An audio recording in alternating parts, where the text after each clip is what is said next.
Okay. Hey everyone, Sean Corbett, TruWest Realty Group meeting February 13th, day before Valentine's Day. So hopefully you guys all got your candy for your Valentines, or maybe you didn't. We are I do want to share one thing. I mentioned this last week. I think it's been good for me. I want to make sure I remind you guys again to go to the Agents Helping Agents on Thursdays in Colleyville. Really fun fun group. I just got Tara, Melinda, and Keenan added last week to the group. So if you did not get the invite or you want to jump into that, then let me know. I'll get you an invite. I try to go through everybody that was in Facebook. I was trying to get all of you connected there. So, and Nikki, you're welcome to be in it too. I know you're obviously in Houston, but anything you can glean from and benefit from, it's good for you as well. All right. What do you think? She's doing money. I'm gonna let Tara work on her money for a little bit as she's counting the book fare. I'll come back to you towards the end. You can share your thing. So I want to ask you guys, do you guys post listings on social media? I don't, but my core thing does, that automated thing. Your KV Core? No, it's a core listing machine. I've had it since I was with KW. Never paid for it, but I still have it as of today. Core listing machine, okay. Mm-hmm. And it posts to Facebook, Instagram, Twitter, LinkedIn, and something else. So I don't normally worry about what other people post. I kind of just decide the way I want to do my social media campaigns and things like that. But I do notice a lot of agents, even that have worked within me and my team from even way back when I had my own brokerage. And I see some of them are doing really well, but they're doing these postings and they're posting listings that they get. And I just want to know kind of like what kind of places you guys, so KV Core offers one. I think all of you probably know that. And it's functional, it works. We've looked at Listing Boost. I think that one also offers a really good one. So Listing Boost is another one that you guys can use for posting. Does anyone use anything outside of those? I use just the Facebook business suites. I don't know what they call it, where you set up your planner. Because I just do Facebook and Instagram. So a planner means you put together a calendar of posts that you're going to be making, and you create these posts. Yeah, it's got a calendar, and you just decide if you want both, if you want the video to go to both, if you want to go to one, where you want to put, you add your words.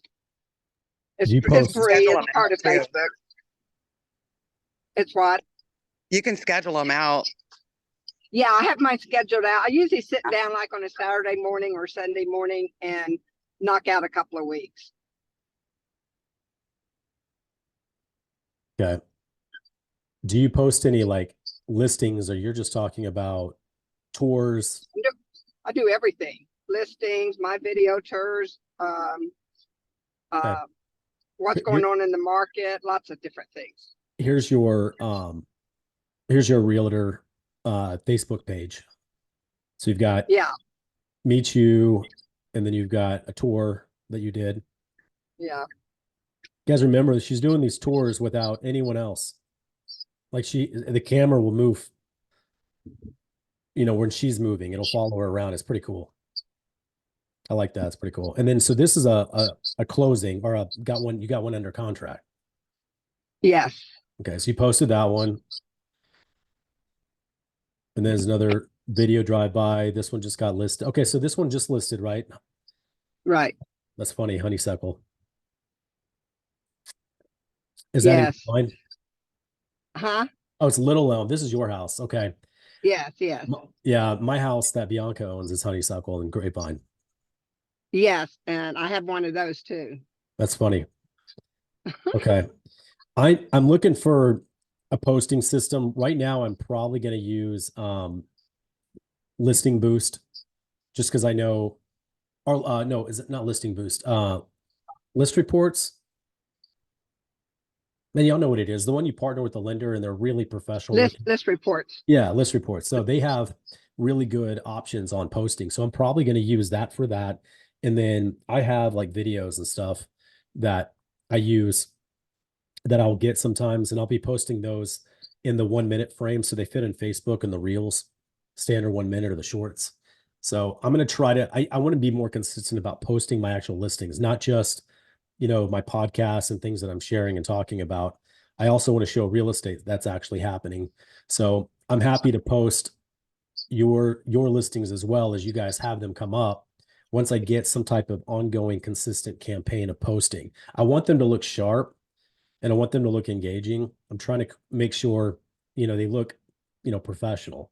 So it's all part of the cycle. As you go through the post, you can see them posted. So I'm working on building a system for that. Right now, I've got a really good consistent system posting twice a week. One of my podcasts with blogs built into it. So it pulls out information that I'm teaching or sharing, and then it puts it in kind of a bite-sized format for LinkedIn and for Facebook. So thank you for that. Anyone else have one they want to throw out? Or No, mine aren't posts like that. Mine are just automatically generated. Some are DIY projects, some are articles, some are it just core listing machine just picks it for me and posts it. do you post it on Nikki Six? Or that's your Nick- personal? Nikki Six Realtor or Nikki Six Trusted Realtor. I used to be Rock and Roll Realtor, and I'm like, You don't even, yeah, you don't even listen to rock and roll. mm-mm. I do, but I don't. I didn't even know who Motley Crue was until I met my husband, and I'm like, That's incredible. It still says rock star. All right, I'm gonna run through yours just real quick and see what kind of posts we have. You better be posting good stuff. I might put your Facebook on our meetings. oh, good grief, please don't. So home value plus, it looks like a link that allowed you to push it. Just it's not pulling up yet, but and you have this one. Oh, here we go. Homevalueplus.info. Is that still using your core listing machine? Yep. Okay. And then I'm sure it'll create a landing page. Yeah, it does it all for you. I haven't touched that in probably over a year. Yeah. I'll look at that one as well. I think KV Cores is probably just as good as that. I'm sure it's like I like set it and forget it. That's what I like. Okay. All right, very good. Thank you guys for that. So what I want to do is we're going to talk about leads that cost little to no money. We're going to talk about creating leads. Now I've mentioned lead sources, your Upnest and becoming a Redfin agent on the side, showing agent. They have all kinds of programs you can jump in and be a part of. I'm not doing that today specifically. And we've always kind of touched about, being a part of, organizations and stuff like that, to be the name within that organization. If anyone in the group needs a realtor, that's a great place to start. So at that Agents Helping Agents last week, we had a contest of, everyone put in their ideas of how to generate business, creating your own leads through just different activities and things you can be doing that don't cost much money. And some of them cost a little bit of money. So I'm going to cover some of those, but, just off the top of your head, can you think of, ways that you can create lead opportunities, either through organizations you're in or events or things that you can physically be doing as a part of your daily business, that can help generate opportunities for you, over a period of time? One thing that we do is, we're heavily into BMX. So our local tracks, we've sponsored them. And with that, you usually donate a certain amount of money. And with that, whenever there's a race, like a local race or a Gold Cup or state or a national, they always announce you, like, oh, you're going into the Nikki Six Realtor turn and blah, blah, blah. Every time they go into that turn, they announce you. That's fine. Obviously there's more perks to it. Like we sponsored Rockstar's track last year for, it was $5,000. It was a lot, but We had VIP access and we put up a big sign and all kinds of stuff, but it was always announced. I like it. Hey, Fred, let's look into getting one of the turns at the Dallas Motor Speedway. TruWest turn I 6. can tell you, in Dallas, there's Cowtown, because we go to Cowtown a lot, and there's Oh. DeSoto. And DeSoto is a major track that everybody likes because it's under the rooftop, it's covered. Those are our two major tracks up there, and most of our, I'd say 90% of our team is up in Dallas. That's right. I like it. That's definitely out of the box. I've not heard of putting yourself on the track. I think we all hear about being in the grocery store carts and, you know, some of the regular places we get posted. Anyone else Like, have places? this is our national schedule. That's just our national schedule. That doesn't include locals or World Cup or state or any of that. I like it.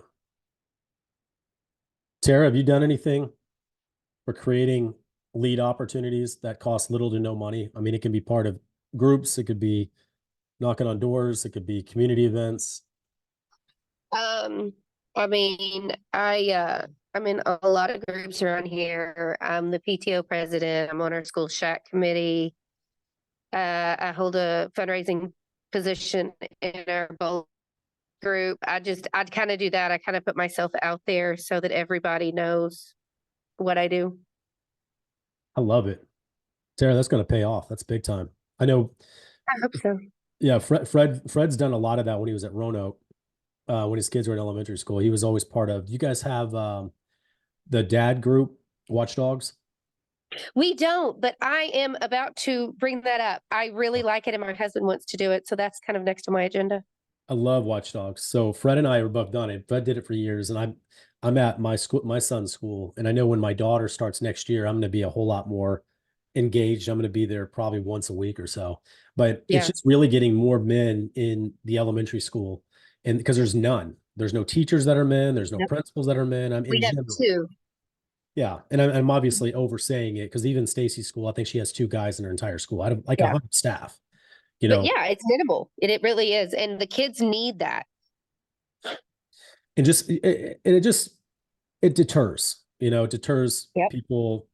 You know, when they see men Absolutely. out front that are not engaged in the school, but they know they're a part of the school, it just deters things. Yeah, I agree. I love that. Those are good. That's man, I tell you, you're on the right track. Those will create opportunities for sure. Um, anyone else have any thoughts on ways they create leads just through clubs or things you're in? Fernando, what are you doing? Didn't change it. Can you guys hear me? Yeah, we can hear you. Yeah, so what I usually do, I'm like a little basketball group in my community, and I kind of like throw friends and through like stuff like that. I kind of just mention real estate and how they're doing it, like kind of their point of view on it, and I just put myself out there that way. It's great. You know, just be the local expert. And referrals are all about people that like, trust, and respect you. If you can fall into those categories in your community and you're already donating time, you're going to inherently gain opportunities. I know Joey, you know, has gotten quite a bit on his bowling alley and country club stuff. What you got, Joey?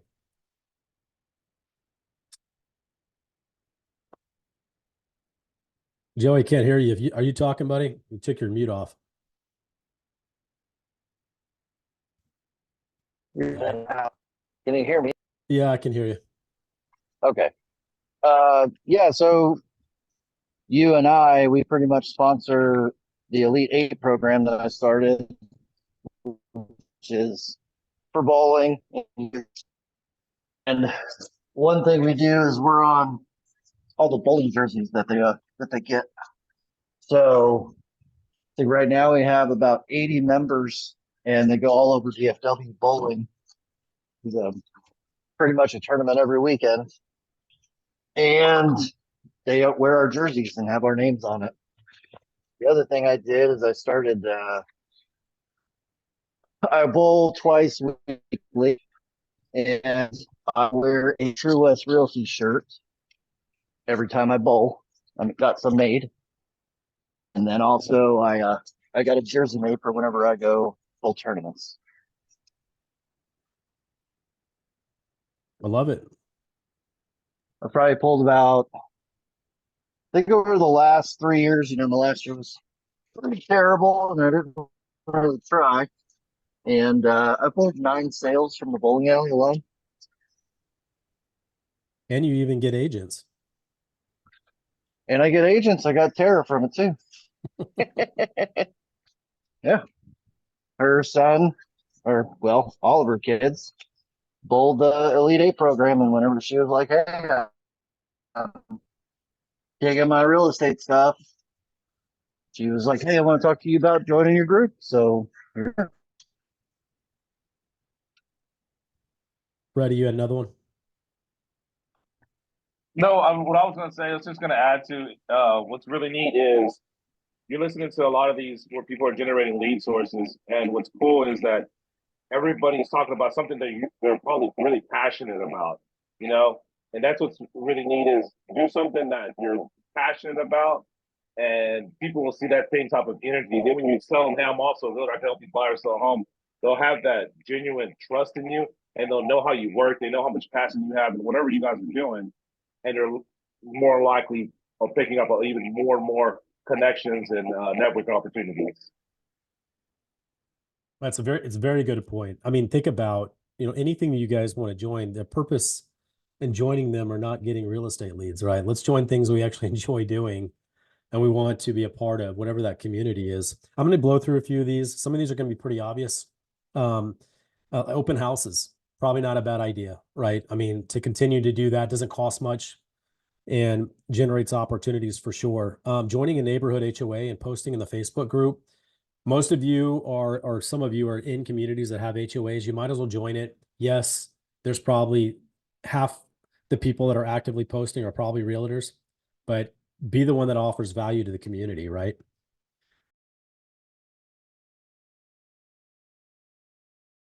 So HOA is going to be a good way to connect and be a part of the events. Most HOAs at least have a few events a year. Contribute, be a part of it. Be the HOA expert when it comes to, value of property and things like that. You can still maintain that position even though there are other agents within the group. And it's probably likely the one that's managing or running the HOA group is probably a realtor as well. It's funny how often that plays out. Work your primary sphere of influence contacts 40 touches a year. I've specifically gone through training on this. I'm going to do further training as I continue to kind of, I would say perfect, but play out the way that I'm doing it. But the objective is a primary contact would be someone you know by first name, and you want to have a systemized way of touching them 40 times a year. Okay. I'm not going to go into details on how to do that, but that's a very effective, very low cost option to stay in front of the people that you like, trust, and respect you. Farm 1 mile radius. Now, this can be a lot of different ways. I'm going to give you one specific example. Delivering door hangers of just solds and coming soons to neighbors most likely to move. You guys have ever run those RPR reports? You can actually break it down and see the most likely people that are looking to move.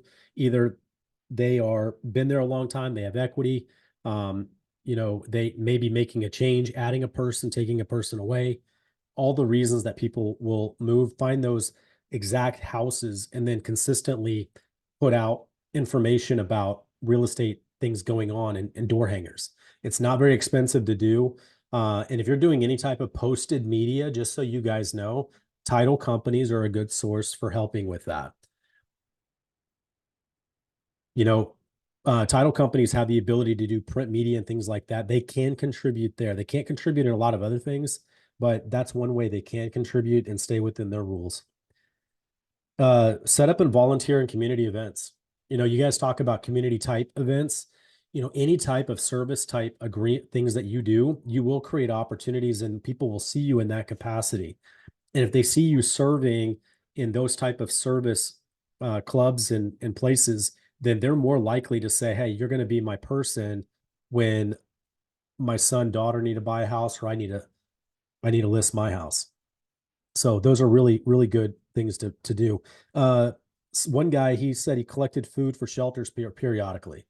He was always the person that was set up for that. So he would just do maybe semi-annual. I'm going to do my food drive, The middle of the year, we'll do our food drive during the Thanksgiving time when everybody else is kind of doing it. It's all normal process, but make it a part of your consistent behavior of getting in front of people and collecting. And I'll come to your house and get the cans, right?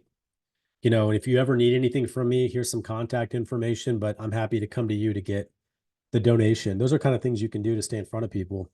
Lions clubs, Rotary clubs, you know, any of those type of things, of people that join those, they stay in them for years, and they tend to look to people in those clubs first before they go outside, you know, for any of their service needs and things like that. Join a chamber of commerce. Any of you ever been in a chamber of commerce? Yes, I'm part of Fort Bend, not Harris. Harris is too big, but Fort Bend, yes. Okay, Mom, I know you've been in Grapevine Chamber of Commerce. Yeah, it was a great source of meeting people. There are a lot of realtors. But yeah, I become an ambassador, so I got to do all the ribbon cuttings and openings of new businesses. A lot of business to business. I don't know a lot of real estate opportunities, but anyway, yes, I did get involved. You know, you guys ever seen those local networking entrepreneur groups where basically they'll Yeah. have a life insurance person, a contractor person, a pool person, and they try to generate all these different trade lines that they're all entrepreneurs. And you can be, they typically only have one of each in that club. And then you guys pay like kind of a membership to keep the club going as a contribution. Those are really good sources because they'll come to you first for any referral they need. So real valuable to be included in those type of opportunities. And then you guys are feeding each other opportunities. So it's a good little side networking gig. They have them everywhere. I wouldn't even know where to go find them, but I've been invited to a few of them. And good opportunity there. And then, you know, for me, I always tell you guys, I mean, investors are really a good opportunity for you to do repeating deals with less emotion and less stress, right? Because they're just not that emotionally involved, especially when you understand the numbers and how it works. So building a pipeline of investors and wholesalers and providing them opportunities, and then being the listing agent for them when they buy, really good source of future opportunities of repeat business that doesn't require a whole lot of, you know, working through repairs and cosmetic issues. I know there are a bunch more. I just wanted to kind of run through some things that pretty much all of you could do. I mean, you can do these things. They're very duplicatable. They're easy to learn, and they're easy to be a part of. I think the number one thing I would take away from this is find something you're passionate about. You know, Fernando said basketball. I know Tara is really passionate about her schools. Nikki, BMX. You know, Joey, bowling. You know, we all have things that we have a passion for. Get connected in groups that share that same passion, and you can be that person that people will come to, and just make it a part of your, you know, business models to creating lead opportunities through these connections there. All right, very good. Any questions or anything on that? All right, Tara, you said you got some news. Is it a good time to share? As soon as the meeting started, I got an email that my contract was accepted on the house. All right, let's back up, Contingent. because I don't know if we finished discussing what your contingent situation was. You were asking me originally, is it good to write a contingent offer on a house that wasn't listed and they weren't in a position to sell right away? And Correct. where are we today with them on the sale of their property and making the offer on the purchase? So we made the offer. The purchase or the house that she's purchasing has been on the market since October. So we made an offer 12,000 under list. We put the contingency in there for her to sell her house. We put the date that it should be listed next Thursday. So this lit a light under her to get that house ready to go and get it listed. So that's a big thing. It did. So when Tara It and I did. were The pod talking got delivered before, yesterday. Tara has been talking to me about this person for a while, and I always kind of go always back to motivation. If you don't find a reason for someone to move forward, then you're not going to move forward. And the way to move her forward is to find something she wanted to buy. Now she found something she wanted to buy, and now we have the opportunity where she doesn't have to take out a loan. She can sell her house to buy this house. So now she has the motivation. Is she going to have the house cleaned out? Yeah, the pod got delivered yesterday. They've already started, and we've got a 4-day weekend from school, so she's going to get a bunch of family members over there, and hopefully have it listed next Thursday. Does she have a garage? No, she has a carport. Okay. In general, I give the advice garages don't sell homes. I'm okay with us taking all excess decor and excess furniture. Yeah. We want to minimize and putting it in the garage where we don't block the electric panel or access to water heater for inspection purposes. Tara actually just got knocked off, so we'll wait for her to come back. Fernando, you just got a deal? What happened? Yeah, I just got a home under contract yesterday. So Congrats, working man. with this family, yeah, we did. It's a multiple offer situation. On the first one, we didn't get accepted. This one as well was a multiple offer situation, but we made the best offer we could and got the home. So you made an offer on the other one. You were trapped by sales price. You could not go over, so you offered everything else you could do to try to win, and you didn't win the first one. Is that right?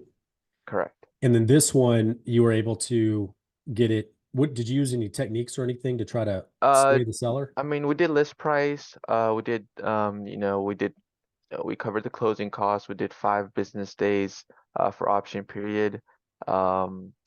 We paid the survey, so those things I think added up, and we got the home. Man, congratulations, Fernando. So you use business days for option? Correct, 5 business days. I'm telling you, I like you guys using business days. Trek and other agents that are pretty savvy will tell you can't. And they're probably right, because it is a promulgated form and we're adding additional language. But I don't want to end a option period on a weekend, and nobody does. So I always try to do it. I will. I'm a stickler on that. I'll remember that when I write you an offer on one of your houses. Yeah, I'm a huge stickler, and I will, if I'm the listing agent and it ends on a Sunday at 4:59, I will email you on Friday or text you on Friday. Don't forget your option ends on Sunday, blah, blah, blah. You want to have any considerations, it needs to be in.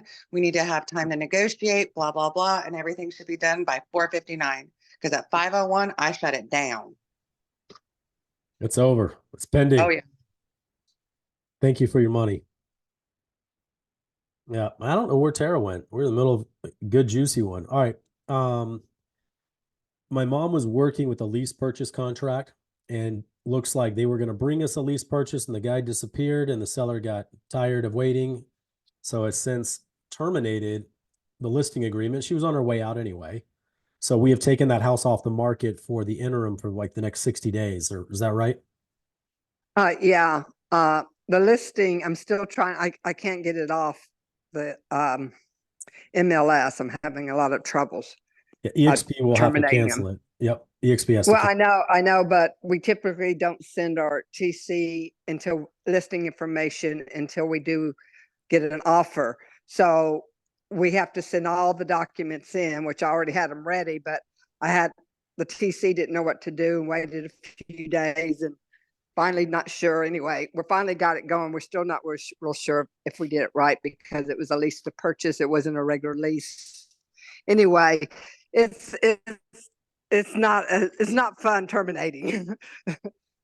Takes a lot of work. I think I would have rather put it on hold and not done the lease to purchase listing or the lease part. I probably wouldn't do that next time if I did a lease to purchase. Oh, putting it on the market for him as a lease option.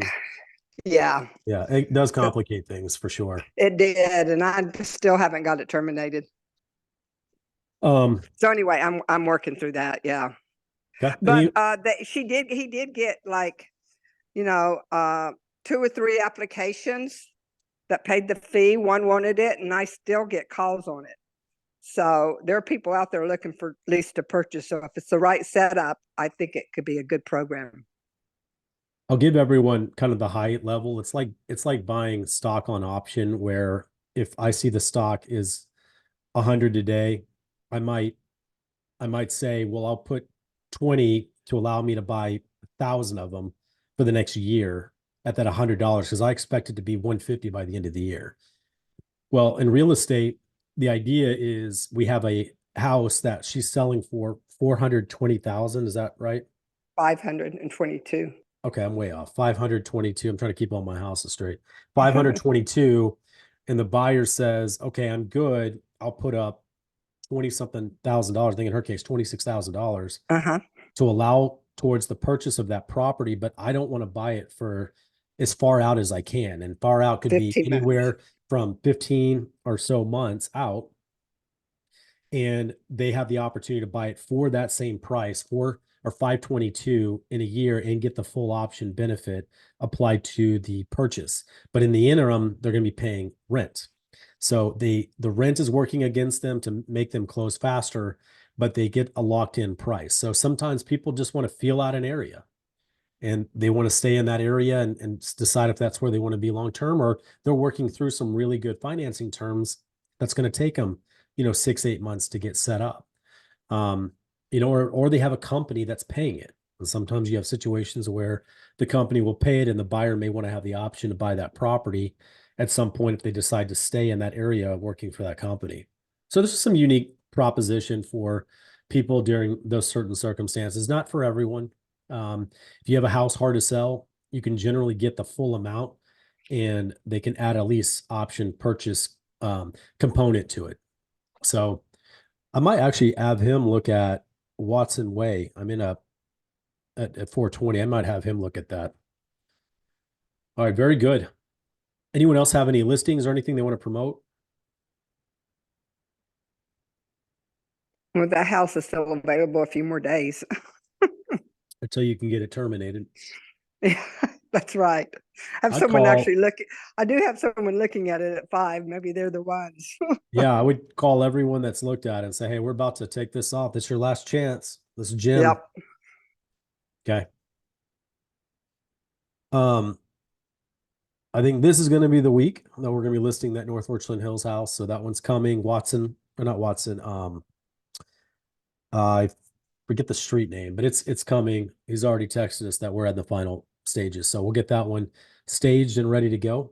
Probably around, I have my guess 430 to 450, but I haven't even looked at available homes in that market yet.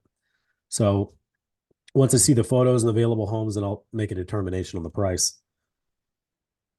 And I think most of all my other stuff is sold. Very cool. That's all I got today. Thank you guys for jumping in and participating on lead opportunities that cost little to no money. I think there's value for all of us. And everyone have a high performance week. Thank you.